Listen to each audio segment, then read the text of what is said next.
do have a fun little disclaimer to keep all the regulators and attorneys happy. So we're going to go through that, and then we'll get right to the material. So bear with me through this, but we are members of Ed Slott's Elite IRA Advisor Group, which is a private IRA study group of professional financial advisors. We are not employed by or independent contractors of Ed Slott Company, LLC. Ed Slott Company, LLC does not sell, endorse, nor promote any opinions in this seminar, nor any products or services that I am selling. Ed Slott's Elite IRA Advisor Group is designed to provide its members ongoing access to the most up-to-date IRA information available in order to properly and professionally service their IRA clients.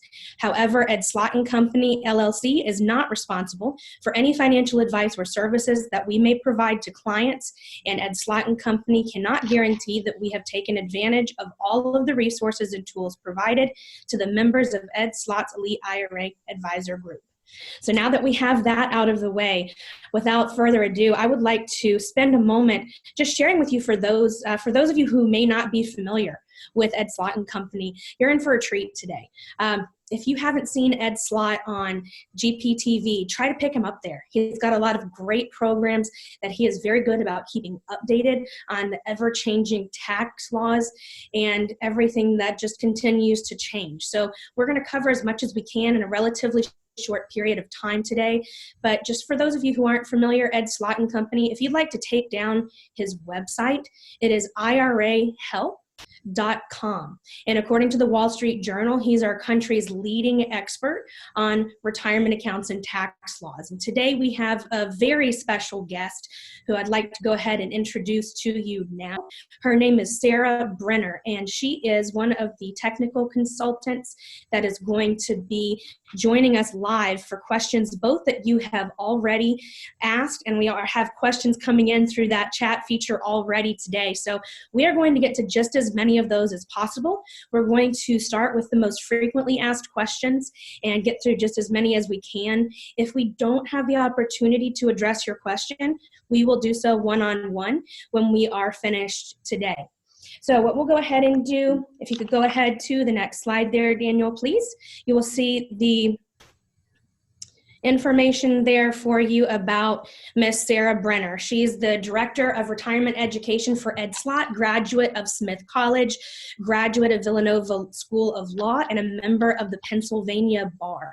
So Sarah, on behalf of all of us here at Reed Financial Group, thank you so much for spending your time joining us today to answer these questions. And we are going to now go to the topics that were in the email that you received when you got the invitation to this webinar. So topic number one, we're going to start there. We're going to go through as many questions as we can in each of these topics, but probably the hottest topic of the questions that we are getting right now, since we are specialists with those who retire and specialists in retirement planning accounts.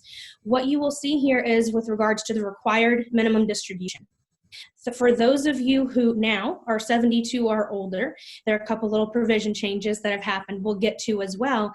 As you probably know, you are mandated to take distributions out of your qualified accounts and pay taxes on them every year.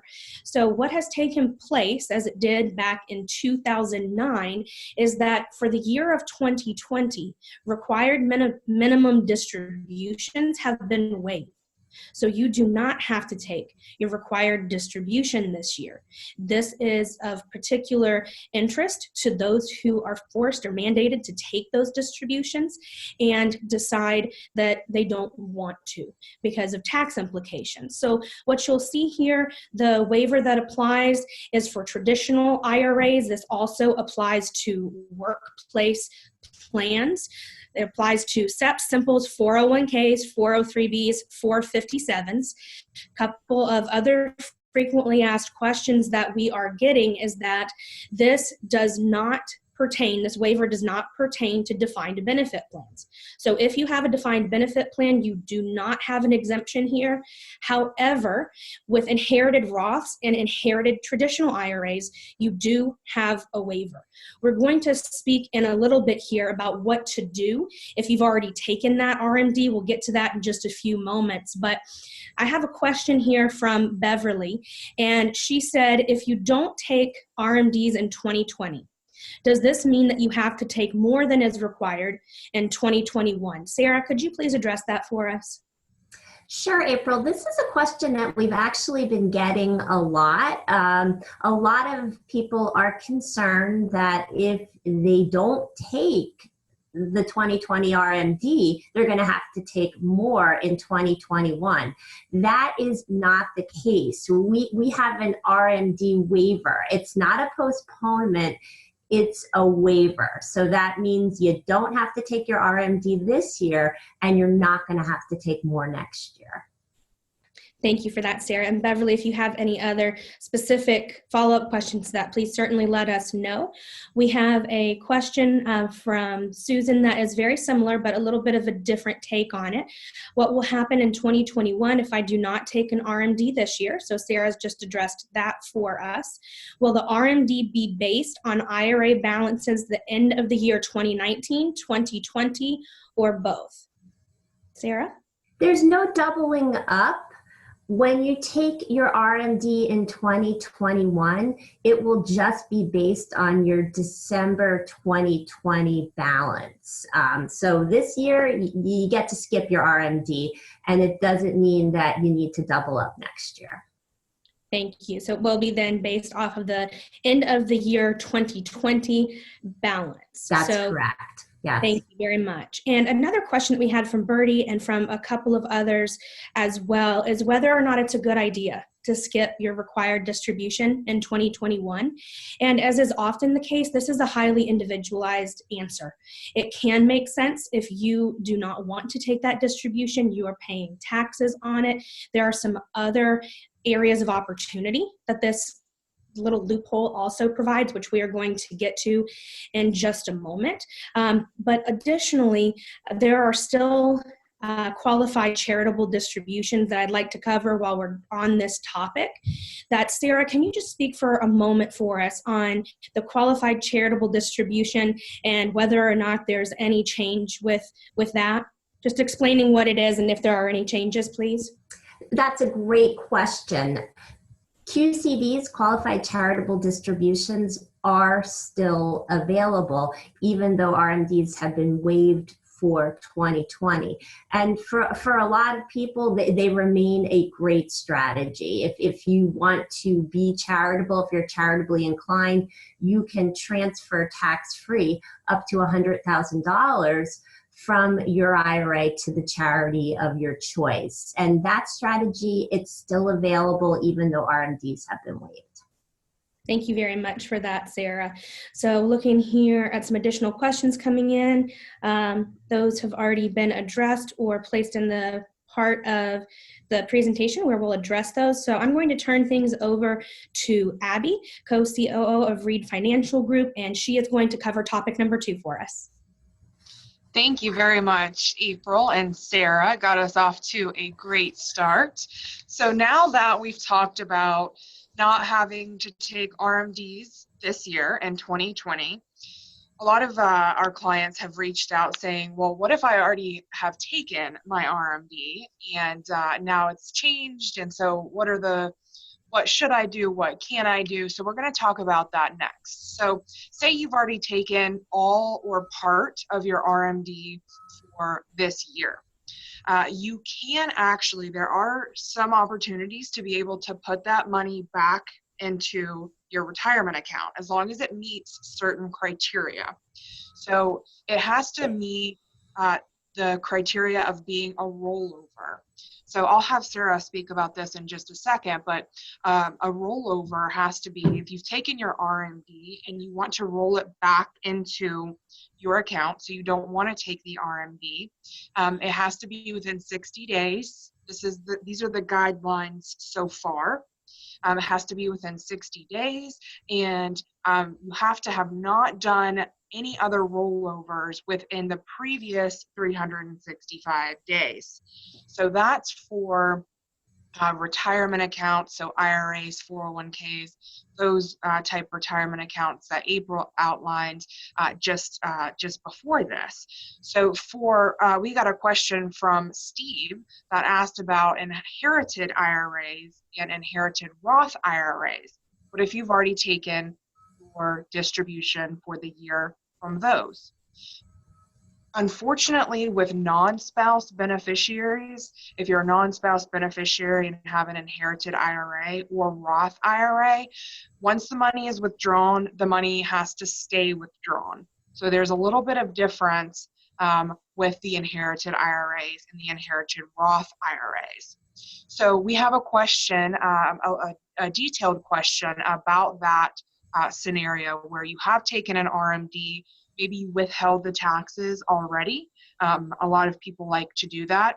Sarah, can you explain the proper rollover procedure for if someone has taken an RMD, had the taxes withheld, and they want to put that money back? Sure. I'd just like to reiterate first what you were just talking about beneficiaries, because this is an area where we've been getting a ton of questions. Unfortunately, beneficiaries are not allowed to do 60-day rollovers. So if somebody took their RMD prior to the waiver, prior to the CARES Act, if you're a beneficiary, unfortunately, a rollover is not available to you. You're in a better situation if you've taken an RMD already from your own account, not an inherited account, and you want to put it back. And the question's been coming up a lot. What if you had some withholding done? What do you do in that situation? Well, unfortunately, there's really no way to get withholding back once the custodian has sent it off to the government. I've been working with IRAs for years and years, and I've never heard of anybody having any luck getting their withholding back. But here's what you can do. You can roll over the total amount of the RMD, including the withholding. Now, you have to be able to make up the withholding from other sources. But if you can do that, you can put it all back into your IRA as a rollover. And then what will happen is you would have that withholding refunded to you when you file your taxes. So you would be made whole eventually. Wonderful. Thank you for that explanation. That was very helpful. And question again, does that have to go into the same account? Are they being strict about that, or how does that work? No, you can do the 60-day rollover to any eligible retirement account. It would not have to be the same account that the funds were distributed from. That's a good question. Perfect. Thank you very much. And can you speak a little bit about if the government may waive the 60-day rollover limit and the one rollover per year in this certain circumstance? Well, we've already seen a little bit of relief from the IRS. They are extending the 60-day deadline for distributions done on February 1st or later. They're pushing the deadline back for those distributions until July 15th. So for a small group of people, there's already a little bit of relief. We think that they may do more. Previously, back in 2009, after the financial crisis, when RMDs were waived, the IRS did step in and grant some blanket relief. Essentially, they extended the 60-day deadline for everyone. So we're hopeful. IRS, if you're listening, we're very hopeful. We hope they do the same thing this time around. Wonderful. Thank you very much. And then last question on this specific topic, are there any special tax forms if anyone wants to roll the RMD back into one of their retirement accounts? It's going to be handled just like any rollover. So what's going to happen, the custodian is going to report the amount that came out as an RMD on Form 1099-R. And then if you put it back in as a rollover, the custodian will report that on Form 5498. And then when you file your tax return, you would indicate that a rollover happened. So the reporting in this situation with rolling over a waived RMD, it's not going to look any different than what we normally see whenever there's a rollover. Perfect. That is great. And it is time for April to take back over on topic 3.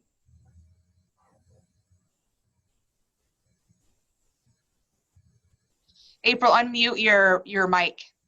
Done. One of the questions that we are receiving a lot, I don't know if you are as well, Sarah, is that people are wondering if there's a greater opportunity at this time to contribute or to convert rather into a Roth. And there's 2 sets of rules that people often get confused with regards to conversions to contributions. If we have time, we can go into that. But with large IRA owners, large retirement account owners who now are not mandated to take that required distribution, there is a window of opportunity as we see it that we want to spend a moment talking to you about this. There are Roth rollout strategies that, for those of you who are unfamiliar, if you convert to a Roth IRA, you're paying the taxes now on the seed when in all likelihood the taxes are lower, rather than years down the road on the harvest when a lot of us think that taxes could be higher and potentially substantially higher. We know that you're going to pay taxes on your retirement accounts. It is just a matter of when and how much. So we often implement what we call Roth rollout strategies, where with the assistance of a CPA, we are able to help our clients determine an appropriate amount inside of their existing tax bracket, for example, to convert to a Roth IRA and reap the benefits of that Roth IRA. If you don't have to take your required distribution, especially for those who have fairly substantial required minimum distributions that have got to be taken under normal circumstances, this could provide you with a window of opportunity to roll over even more in 2020. Sarah, could you spend a moment, please, talking about why it's so important to involve a CPA in that process, given that recharacterizations are no longer available? Recharacterization, unfortunately, went away with the Taxpayer Relief Act a couple of years ago, and that was a shame because recharacterization was a do-over. If you converted and you changed your mind for any reason, you could undo the transaction. You could recharacterize. That's gone. So I know Ed likes to say it's more important than ever if you're considering a conversion that you get professional help. This is not a do-it-yourself project. This is something that you want to get the best advice on before you do the transaction. Because I've been hearing all kinds of horror stories about people who've converted and now they're having second thoughts. There's no way that you can reverse the transaction. Converting is a great strategy for a lot of people, for many, many people. But you want to be sure that you get the best advice before you go ahead and pull the trigger, because again, there's no way to undo it anymore. Yeah, no more mulligan, so to speak. That's right. Some of the questions that we're receiving in this regard are, with the market declines that we've seen this year in 2020 and given taxes where they are today, a lot of us, again, feel that taxes are lower now than they will be in the foreseeable future. Is now a good time to look at this? And yes, it is a good time to look at it. It's a good time to consider it. And the hope is the relevance of the stock market being down, that if you do that conversion when the stock market is down and then you have the recovery of the market, that would be moving forward, and an account that is not tax deferred anymore, but no more taxes in the future as long as all of the rules are followed. So yes, a good time to look at it, but as Sarah specified a moment ago, very important to be sure that you have proper advice and oversight on this process. So Sarah, can you please talk about the 5-year rule? I was fairly general there when I said that tax-free as long as the rules are followed. Can we have you speak for a moment, please, about the 5-year rule and how that works with Roth conversions? This is an area where we get a ton of questions. This is a tricky area because there are essentially 2 different 5-year rules when you're talking about a Roth conversion. The first one is the one that applies to converted funds. If you're under 59 and a half, you got to wait 5 years before you can touch converted funds penalty free. If you're over 59 and a half, you don't have to worry about this rule.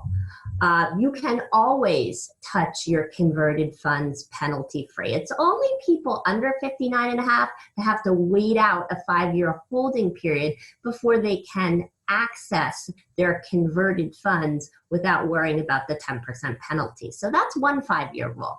The other 5-year rule is for tax-free distributions of earnings. And that 5-year holding period is going to start with your first contribution or conversion to any Roth IRA. And that never restarts. If you contribute more money later, if you convert later, the 5-year period does not restart. You have to be 59 and a half, disabled, or purchasing your first home, and have waited out the 5-year period before you can access the earnings in your Roth IRA tax and penalty free. Now, this always seems really complicated to people. I always tell people, take a step back. If you're doing what you're supposed to be doing with your Roth IRA, which is putting money in it and not touching it until retirement, you don't have to worry about any of this. You don't have to be concerned with all of the intricacies and complexities of the 5-year rule. Put it in there, convert it, don't touch it, and it's super easy. Thank you very much, Sarah. And I think this is probably the last question we'll take in this category. So if we don't get to yours, I'm sorry. Please do go ahead and continue to submit. We'll get to as many as we can. The next question, Sarah, is since RMDs are waived, can I do a Roth conversion without taking my RMD first? And a second part of that question, can I roll my 401k into an IRA without taking the RMD? It's a great opportunity this year. Normally, when you convert, if you have a required minimum distribution, you have to take that RMD prior to the conversion. The RMD is not eligible for conversion. So it's a hassle and it's less money that's available for conversion. In 2020, you don't have to worry about any of that. With the RMD waiver, your RMD can be converted. And that's true whether it's coming from your employer plan or from your IRA. So you can convert the whole thing, including the RMD this year. Thank you very much, Sarah. Any questions that we didn't get to in topic 3? Again, we will personally address those. I think we at least got to the majority of them. I'm going to go ahead and turn it back over now to Abby for topic 4. Thank you very much, April. So Sarah, you had mentioned this a little bit ago, the 10% penalty for early withdrawal, which is our next topic number 4. So this is shifting gears a little bit. So I know there's been some confusion on this part of the CARES Act. and also on the RMD part of the CARES Act. So we'll talk a little bit about the differences. So in certain circumstances, this pertains to retirement account owners that are under 59 and a half, so that 10% penalty does apply to them. If they meet certain circumstances, also known as an affected individual, that 10% penalty up to $100,000 of distributed retirement funds is waived if there's certain criteria met. So it's also called a coronavirus related distribution, or a CRD. So again, all those acronyms in a financial world. So we just love them, I guess. So the RMD has different rules. The CRD is a little bit something different. So a big confusion point with the CRD is that while the 10% early withdrawal penalty is waived under certain circumstances, you still have to pay tax on those funds if you take them out. So there's a little bit of leeway given. So if you are eligible, you take out some funds from your retirement plan, instead of having to pay those within that tax year, you'll actually have 3 years to pay those taxes. And also, if you want to put those funds back, so say you have a need maybe this year because of the coronavirus situation, you have a need for a little bit extra funds, you can use those this year, and then maybe hopefully everything goes back to normal for you next year, you can actually put those back essentially. So Sarah, can you elaborate a little bit on what the government defines as an affected individual for this circumstance? Sure. We've been getting a lot of questions on this because I feel as though most of us, probably all of us, feel as though we've been affected by the virus. But not everybody is going to qualify for a CRD. You do have to meet very specific criteria. You either have to have been diagnosed with the virus or have a spouse or a dependent who's been diagnosed with the virus, or you suffer financial hardship due to the virus. And the way Congress defines financial hardship is losing your job, being unable to go to your job because you're quarantined, or you have a business that's had to cut back hours. So really it's financial hardship caused by a lack of work. Okay, thank you for that. Are there any rules or guidelines on how those funds, if you do take an early withdrawal, if you meet the affected individual outline that they have there, if you do take that withdrawal, are there any rules as to how those funds can be used? No, it's interesting. If you meet the definition, you can take up to $100,000 out of your retirement account without penalty. You don't have to use those funds in any specific way. And you may have been affected, but your damage may be less than $100,000. You still can take $100,000 out of your retirement account penalty free, as long as you meet the definition of being an affected individual. Okay. And then similar to a question we went over in topic 2, if you do want to put those funds back so that they can continue growing for your retirement, can you speak to the rules on, do you have to put them back into the same account? Are they eligible to go into a Roth IRA? Can you speak a little bit about those rules? Sure. You can put the funds from the CRD back into any eligible retirement account. The funds don't have to go back into the account that they came out of. We've been getting a lot of questions about conversions and CRDs. Can you convert a CRD to a Roth? It's our opinion right now that that's not a good idea. We don't think that was the intent of the law, and we're concerned that the IRS may come back in the future and shut it down and say, no, CRDs are not eligible for conversions, and they might do so retroactively. So that converting a CRD is not something that we're advising right now. Not a good idea. Right. That's not the, like you said, the intent of it. It's to help people out that have been affected by this. So, that's correct. Yeah, right. we just don't think it's within the spirit of the law. Right. Okay. Thank you very much. Anything else you think is important to go over on that topic before we switch on over to topic number 5? Sure. One thing that I think it's important to keep in mind is if you are an affected individual and you're over 59 and a half, the part of the law that grants relief from the 10% penalty isn't going to help you out, but you can still take advantage of the other parts. You could take a CRD and spread the income over 3 years, and you would have the 3-year period to repay it. So this is something that can help out even older individuals. That's a great tip. Thank you very much, Sarah, for that. All right, April, you are up on our last topic number 5.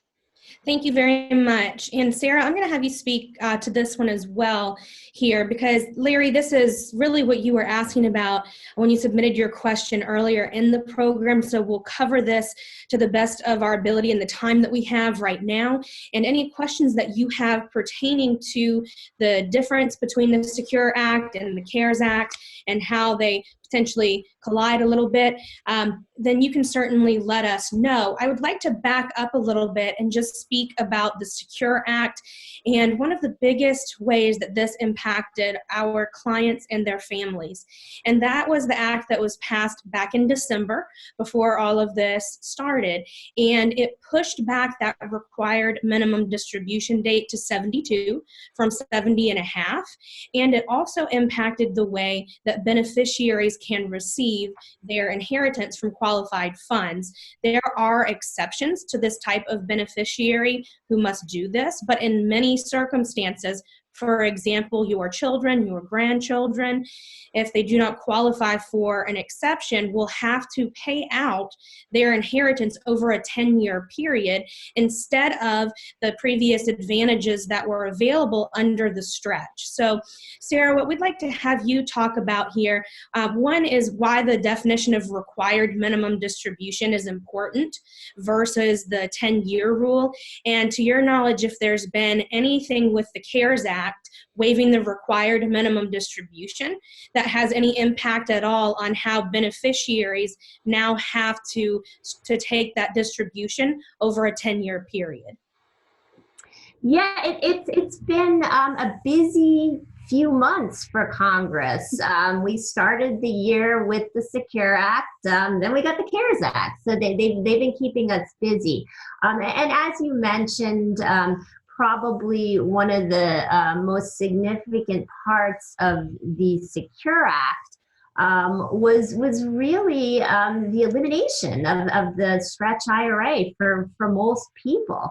For most people, the stretch is going to be replaced with a 10-year rule. So most non-spouse beneficiaries are going to need to empty the account by the end of the 10th year. So that's a huge change, because with the stretch IRA, we had annual RMDs, required minimum distributions, certain set amounts that beneficiaries would need to take each year. With the Secure Act, we now have a 10-year rule, which kind of works like the old 5-year rule, if anybody's familiar with that. There aren't going to be annual RMDs. Instead, at the end of the 10th year, the entire account really becomes a required minimum distribution and needs to be emptied, or there will be penalties. And the penalties are hefty. We're talking about a 50% penalty. I know Ed sees this as a huge planning opportunity. During the 10-year period, you have complete flexibility as a beneficiary. You're not tied in the way you were with the stretch, with certain amounts needing to come out each year. So this gives you a lot of flexibility. Beneficiaries can adjust the amounts that they take out of an inherited IRA. Each year you could take more or less depending on your tax situation. So we are sad that there's no more stretch IRA, but there are opportunities for people who are smart about it, for smart beneficiaries. Thank you very much for that, Sarah. And a couple of other questions that we have here that didn't necessarily fall directly under our 5 topics, but are frequently asked questions. And I think that, that those participants who are joining us today will benefit from those. So I'll spend just a moment or two on those here. Jeff had a question about options to convert a 401k to a Roth and whether or not there is an age requirement, as well as do you have to be a certain age? Sarah? There's no age requirement for conversion. You could be very young and convert. You could be very old and convert. Conversion's always available.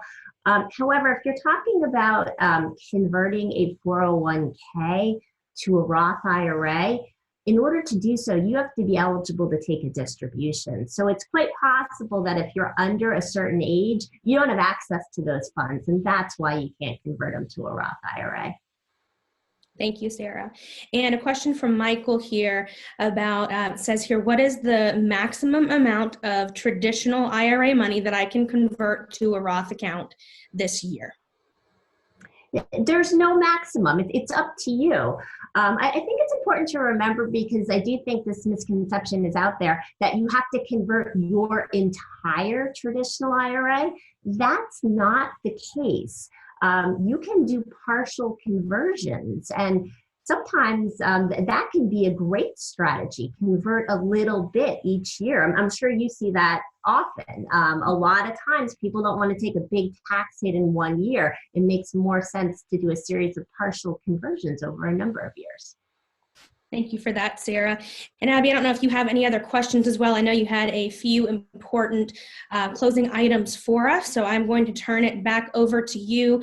For those of you as well who have not joined us before on one of these series, we decided to start a series while many of us are in the remote world that we're in right now, health and wealth, some of those that pertain to your financial health, some of them that pertain to your personal health as well. So we look forward to joining you again, and I'm going to turn it back over to Abby now with our last few items. And Sarah, I would just like to thank you again for everything that you've done for us today and for the wonderful resource that you are for us and for our clients. So thank you so much. Oh, thank you for having me. It's been a real pleasure.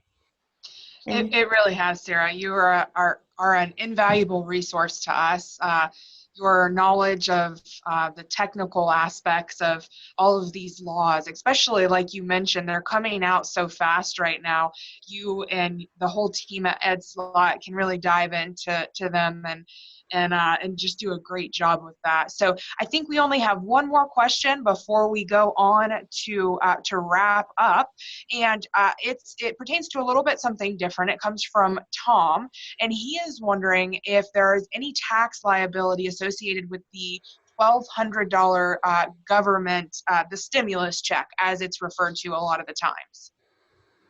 Yeah, this is a question that I've been hearing a lot, and I think there's a lot of misinformation out there. I think a lot of people are questioning, is this as good as it seems? There is no tax liability associated with the stimulus check. I can put those rumors to rest. Perfect. Thank you so much for that. And that about does it for our questions. Sarah, again, thank you so much. We appreciate your time. Love always picking your brain, and just appreciate that you're a resource for us.